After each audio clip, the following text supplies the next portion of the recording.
જય શ્રીમન નારાયણ. રામાનુજદાસ શ્રીમાન ગટ્ટુ વેણુગોપાલ સ્વામી દ્વારા વર્ણન કરેલ શ્રીમદ ભગવદ્ ગીતાનું ગુજરાતી ભાષાંતર હું આપને કહી રહી છું.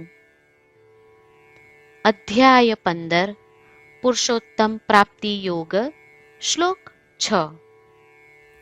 ન તદ્ભાસયતે સૂર્યો ન શશાંકો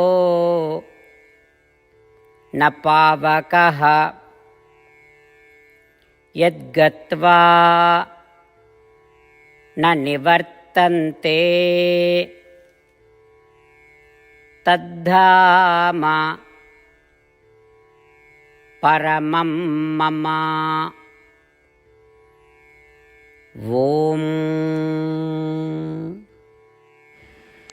ગીતાચાર્ય શ્રી કૃષ્ણ પરમાત્મા અર્જુન સાથે આપણને બધાને પુરુષોત્તમ પ્રાપ્તિ યોગ શીખવી રહ્યા છે. પરમાત્મા કહે છે, અર્જુન, ન સૂર્ય, ન ચંદ્ર કે ન તો અગ્નિ શુદ્ધ આત્માની તે પરમ સ્થિતિને પ્રકાશિત કરી શકે છે જ્યાંથી મનુષ્ય જન્મ મૃત્યુના ચક્રમાં પાછો આવતો નથી. આનો અર્થ એ છે કે શુદ્ધ આત્મા સ્વતેજસ્વી છે. તે સૂર્ય, ચંદ્ર અને અગ્નિ કરતાં અધિક તેજ ધરાવે છે. આવો પવિત્ર અને શુદ્ધ આત્મા સર્વોચ્ચ અવસ્થા દર્શાવે છે. જેવો શુદ્ધ આત્માની ઉચ્ચ સ્થિતિ પ્રાપ્ત કરે છે તેઓ પુનઃ આ ભૌતિક જગતમાં પાછા આવતા નથી. આ પ્રમાણે શ્રી કૃષ્ણ પરમાત્મા શુદ્ધ આત્માની સ્થિતિ પ્રાપ્ત કરવાના મહિમા વિશે જણાવી રહ્યા છે. તેથી ચાલો આપણે સમજીએ કે આપણે આત્મા છીએ.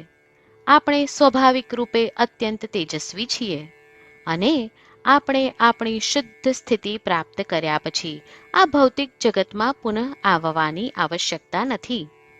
આ પ્રમાણે જ્ઞાન પ્રાપ્ત કરતા ચાલો આપણે શ્રીમન નારાયણની પ્રાપ્તિને આપણા જીવનનું લક્ષ્ય બનાવીએ અને માત્ર શ્રીમન નારાયણનું શરણ લઈ ચાલો આપણે બધા શ્રી કૃષ્ણ પરમાત્માના શબ્દોનું આ શ્લોક સ્વરૂપે પુનરાવર્તન કરીએ. ન તદ્ભાસયતે સૂર્યો ન શશાંકો ન પાવકઃ યદ્ગત્વા ન નિવર્તન્તે તદ્ધામ પરમં મમ. શ્રી કૃષ્ણ પરમાત્માએ આખી ભગવદ્ ગીતાનો સાર અધ્યાય 18ના શ્લોક 65 થી 70માં 8 ઉપદેશ દ્વારા કહ્યો છે. શ્રી કૃષ્ણ કહે છે, જે મારા આ 8 ઉપદેશ અનુસરે છે તે મને પ્રિય છે. એ સર્વે ભક્તોનું હું બધી જ રીતે રક્ષણ કરીશ. શ્રી કૃષ્ણ પરમાત્મા પાસેથી આખી ભગવદ્ ગીતા સાંભળ્યા પછી અર્જુન કહે છે, કરીશ્યે વચનમ તવ. એટલે કૃષ્ણ, હું તમારી આજ્ઞાનું પાલન કરીશ. તમે કહો છો એમ કરીશ. અને આથી જ શ્રી કૃષ્ણએ દરેક પ્રકારના યશ અને વિજય અર્જુનને આપ્યા છે. તો ચાલો આપણે પણ પરમાત્માને 8 વાતો પાળવાનું વચન આપીએ. પરમાત્માને આપેલા વચનથી મોટી કોઈ પૂજા, તપ કે યજ્ઞ નથી. 8 પ્રતિજ્ઞાઓ જે આપણે લેવી જોઈએ તે હું હવે કહું છું. આપ સૌ પણ એનો મન અને હૃદયથી વિચાર કરો.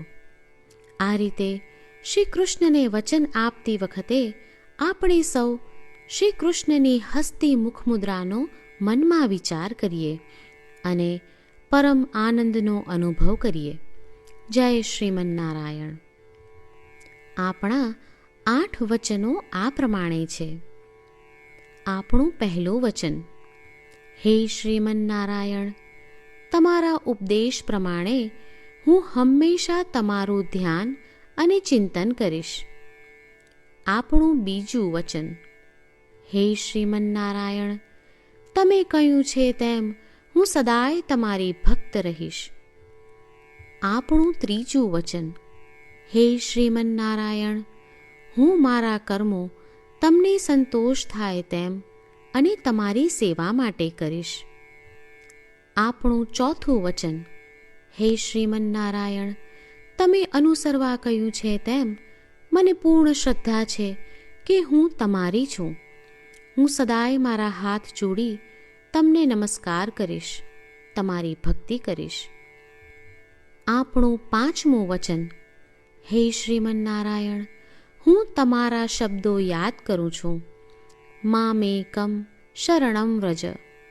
તમે તમારી શરણમાં આવવા કહ્યું છે. શ્રીમન્નારાયણ, હું માત્ર તમારા જ શરણમાં છું. આપણું છઠ્ઠું વચન. હે શ્રીમન્નારાયણ, આપે કહ્યું છે મા શુચ. તમે અમને આશ્વાસન આપી શોક ન કરવા માટે કહ્યું છે, તો હું દુઃખી નહીં થાઉં, શોક નહીં કરું. આપણું સાતમું વચન. હે શ્રીમન્નારાયણ, અમારા કલ્યાણ અર્થે આપે શ્રીમદ્ ભગવદ્ ગીતા રૂપી આશીર્વાદ આપી અમારા સૌ પર કૃપા કરી છે, તો હું દરરોજ ઓછામાં ઓછો એક શ્લોક વાંચીશ અથવા સાંભળીશ એવો સંકલ્પ લઉં છું. આપણું આઠમું વચન. હે શ્રીમન્નારાયણ, હું ગીતાના દૈવી શબ્દો એ ભક્તો સુધી પહોંચાડવાનો પ્રયત્ન કરીશ જેઓ ગીતાથી અજાણ છે.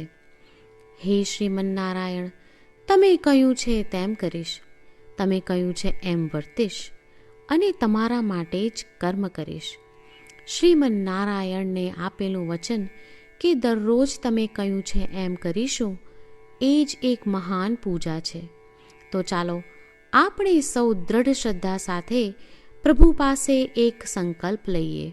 શ્રીમન્નારાયણ, કરીશ્યે વચનમ તવ. શ્રીમન્નારાયણ, હું તમારી આજ્ઞાનું પાલન કરીશ. સર્વમ શ્રી કૃષ્ણાર્પણમસ્તુ. જય શ્રીમન્નારાયણ. ન તદ્ભાસયતે સૂર્યો ન શશાંકો ન પાવકઃ યદ્ગત્વા ન નિવર્તન્તે તદ્ધામ પરમં મમ. ઓમ.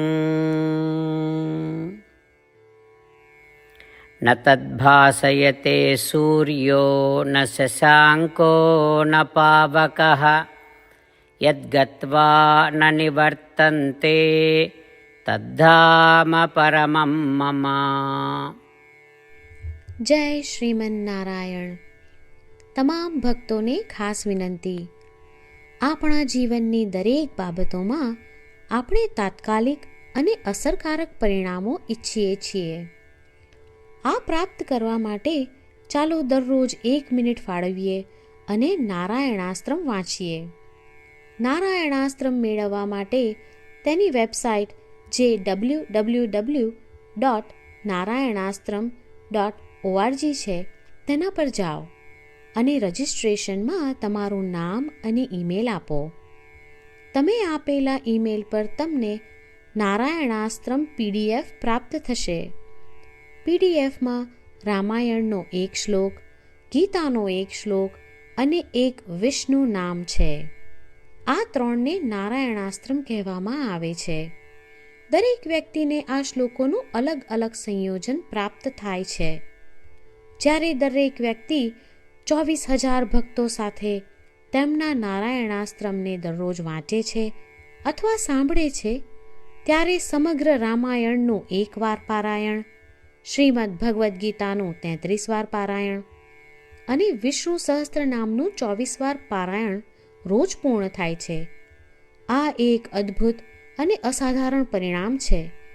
તેથી તમે અને તમારા પરિવારના સભ્યો તરત જ વેબસાઇટ પર જાઓ અને તમારું નારાયણાસ્ત્રમ મેળવો.